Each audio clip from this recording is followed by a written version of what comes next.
Terungkap keberadaan handphone Vina bukti kasus Cirebon, isinya bisa jadi kunci kebebasan terpidana. Saya itu ngambil HP itu di 3 harinya almarhumah ya. Saya ngambil HP itu di Polsek Talun. Saat itu saya ngambil HP itu kan adik saya HP-nya posisi pakai kunci ya. Kuncinya itu pola gitu.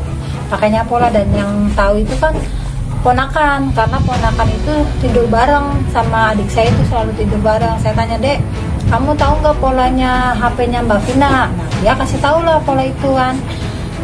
Saya buka itu HP-nya itu, kontak itu hanya ada kontak keluarga, nggak ada kontak yang lain.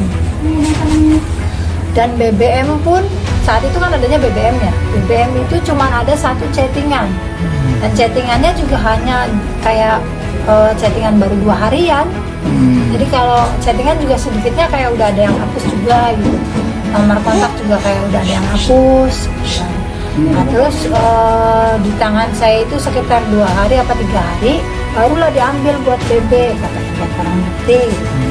Dan sampai saat ini HP pun belum di tangan kami keluarga korban. Masih ada di pihak mereka. Jadi buat penyidik sudahlah ya. Penyidik itu seharusnya melakukan penyidikan atas kasus pembunuhan Vina Eki ini, harusnya berangkat dari handphonenya Vina Eki. Vina punya handphone, Eki punya handphone, dalam putusan pengadilan itu ada. Diusutlah dari situ, jangan ditutup-tutupi. Itu dari 2016 handphone Vina Eki nggak dibuka, CCTV nggak dibuka. Kalau itu dibuka, baru ketemu tuh pembunuh yang sebenarnya. Silakan ya, kalau nggak percaya. Udah dibuka saja itu handphone percakapan atau riwayat handphone Vina Eki, kemudian CCTV-nya dibuka masih ada itu CCTV-nya. Tanyakan ke Pak Ibtu Rudiana itu yang pertama kali mengamankan. Ketika kemudian terkesan kurang alat bukti, maka penyidik bisa frustrasi, akhirnya menggunakan cara-cara abusif, cara-cara kekerasan di dalam ruang interogasi tersebut. Para penyidik seolah memaksakan seluruh terperiksa untuk menyampaikan hal-hal yang diinginkan oleh si penyidik, bukan fakta atau kenyataannya. Nah, hal itu yang kemudian dimasukkan ke dalam berkas hukum yang sampai kemudian hari ini mengumpulkan kegemparan. Itu loopholes yang pertama. Loopholes yang kedua adalah terkait dengan pertanyaan sederhana, tapi barangkali untuk membongkarnya luar biasa susah. Apakah ini sungguh-sungguh kedua korban meninggal akibat pembunuhan atau bukan pembunuhan? Loopholes yang ketiga, dengan segala hormat, ketika ditemukan sperma pada tubuh almarhumah, apakah sperma ini memang merupakan penanda perkosaan, ataukah justru penanda adanya aktivitas seksual yang konsensual atau mau sama mau? Isi handphone Vina dan Eki dianggap bisa menjadi kunci kebebasan terpidana kasus Cirebon. Isi chat di handphone Vina dan Eki dinilai menjadi bukti atas kebenaran kasus Cirebon pada tahun 2016 silam ini. Pakar psikologi forensik Reza Indragiri mengatakan sumber kerja Scientific Investigation bisa menjadi bukti baru atau novum bagi tindakan hukum terpidana kasus Vina Cirebon. Pasalnya selama ini, validitas keterangan saksi kasus Vina Cirebon sangat diragukan. Terbukti dengan dikabulkannya pra-peradilan Peggy Setiawan, mantan tersangka kasus Vina Cirebon. Selama ini, saya menyorot validitas keterangan tersangka yang menurut saya sangat buruk. Alhasil cari bukti saintifik, yang persoalannya banyak tidak dibuka, kata Reza Indragiri, mulai dari tes CCTV, padahal anak buah Ibtu Rudiana, Gumilar mengaku sudah mengeceknya, namun tidak dibuka. Selain itu, hasil otopsi yang berbanding jauh dengan pernyataan Ibtu Rudiana bahwa korban ditusuk samurai, CCTV tidak dibuka. Hasil otopsi memunculkan pertanyaan, sperma tapi tidak diuji DNA, kata Reza Indragiri. Namun ada satu lagi bukti, menurut Reza Indragiri, yang sangat penting.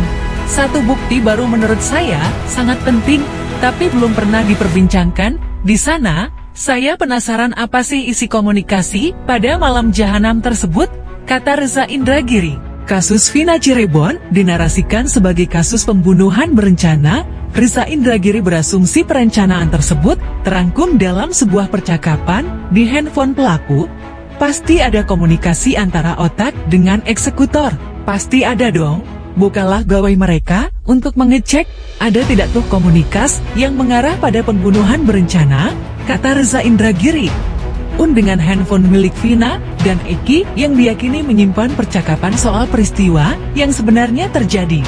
Demikian pula gawai korban, mereka remaja, sehat, aktif bersosialisasi. Saya penasaran apa yang terjadi lewat komunikasi dengan temannya, dengan siapa, dan terkait apa, dan jam berapa. Akan memberi gambaran konkret situasi malam itu, kata Reza Indragiri. Reza Indragiri optimis bila isi handphone pelaku dan korban bisa dibuka, maka menjadi kunci kebebasan Eko, Eka, Jaya, Hadi, Sudirman, Supriyanto, dan Ucil. Jangan-jangan nih, kalau bukti elektronik dibuka, jangan-jangan simpulan kita tentang peristiwa Cirebon akan berbalik 180 derajat. Firasat saya bukti elektronik itu sudah ada, tapi masih tersembunyi di suatu tempat, kata Reza Indragiri. Menurut kakak Vina, Marliana, handphone adiknya masih ada di tangan Polda Jabar. Hal itu terungkap ketika Marliana menanyakan ke polisi pada Juni tahun 2024 lalu. Mereka jawab, ada. Aman, katanya, ujar Marliana. Marliana mengaku memang pernah membuka handphone Vina, tepatnya 3 hari setelah Iki dan Vina tewas di Jembatan Talun pada 27 Agustus tahun 2016. Saya ambil HP Vina di Polsek Talun, katanya. Handphone Vina memiliki password yang bisa dibuka keponakannya. Saat dibuka, Marliana menemukan kejanggalan. Dia hanya menemukan kontak keluarga di handphone Vina. Tak ada kontak lain seperti teman-teman maupun Eki, hanya ada kontak keluarga, gak ada kontak yang lain, kata Marliana.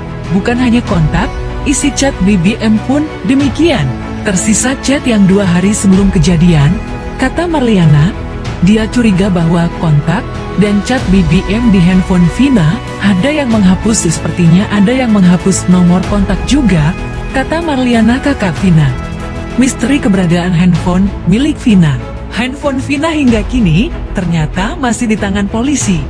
Kakak Vina, Marliana mengatakan ia pernah meminta handphone Vina pada tanggal 1 Juni tahun 2024. Polisi mengatakan ada dan aman. Namun dirinya tak pernah memegang lagi handphone milik Vina tersebut. Entah siapa yang memegang handphone Vina tersebut. Ini menjadi pertanyaan besar oleh Marliana. Apalagi ia juga melihat bahwa chatting di handphone Vina sudah hilang. Kemudian juga nomor kontak yang juga disortir oleh polisi. Marliana 33, kakak kandung Vina, menyebutkan bahwa hanya ada 1 chat yang tersisa di dalam handphone atau apa milik Vina saat diambil dari Polsek Talun 3 hari setelah kematian adiknya,